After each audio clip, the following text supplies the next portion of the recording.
In this video, let's try to graph a very simple piecewise function by hand. Here we have h of x, and it's two parts, x minus 2 and x plus 3.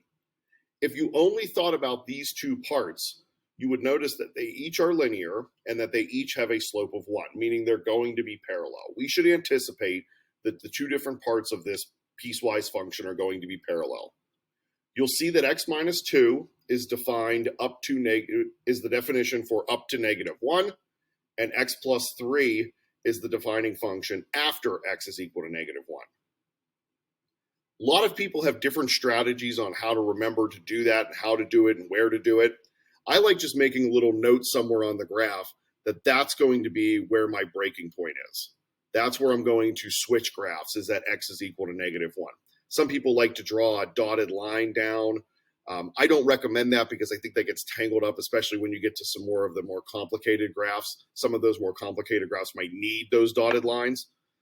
So I like having a little divider to say to the left is going to be one part and to the right is going to be the other part. When you first learn how to graph a piecewise function, one of the pieces of advice that you get is to just graph both of them and erase the parts you don't need. That's a fine strategy, and it works for really simple graphs like this. But you definitely want to start to get into the habit of being able to graph them piece by piece. I'm going to show you the strategy in this video for graphing the entire thing and then just erasing the parts that you don't need. But moving forward, we want to get into the habit of just graphing them as individual parts. So first, we have the graph of x minus 2. That is a linear function starting at 0, -2, and having a slope of 1. So we can connect a few of the points at the very beginning just to make sure we're getting the line going the correct direction. And there's our line for x minus 2.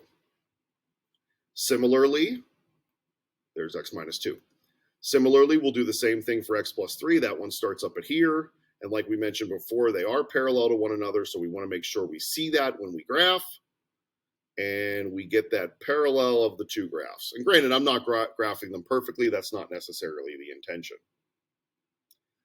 I've already identified -1 as my dividing point, or as my breaking point when I move from one function to another. So as I'm moving left to right, the only graph I want to see is x minus 2. That's what's defined when x is less than -1. So before x is -1, I want to get rid of all of the parts of x plus 3. So that's all of this. I want to get rid of all of x plus 3 all the way up to -1.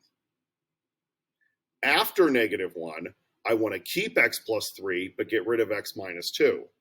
So I'm going to get rid of the x minus 2 all the way back to -1. And this is where we run into the graphing problem that we saw in the previous example. We want to show the fact that at -1, the definition belongs to x plus 3 and not to x minus 2. And that's where the open circle, closed circle comes into play. I do not want this point to exist because x minus 2 exists strictly before -1.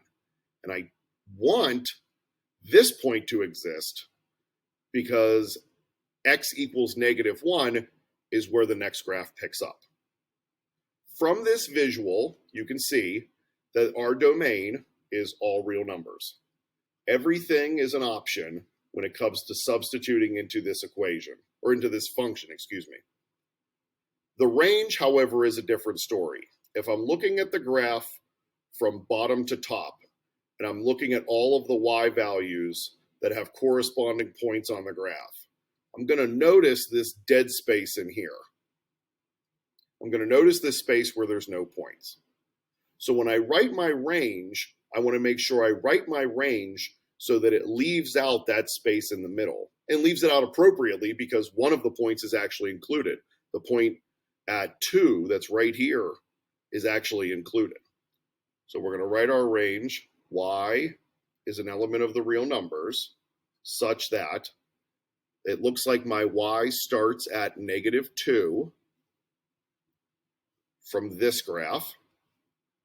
So I'm going to say that I'm anything y is less than or equal to negative 2. I'm sorry, not equal to. That was a close one. Not equal to. Y is less than negative 2, or y is greater than or equal to 2. So we have our section going this way. This is the y is less than negative 2. I'm not allowed to be negative 2. And this section is the y is greater than or equal to 2. I am allowed to be 2.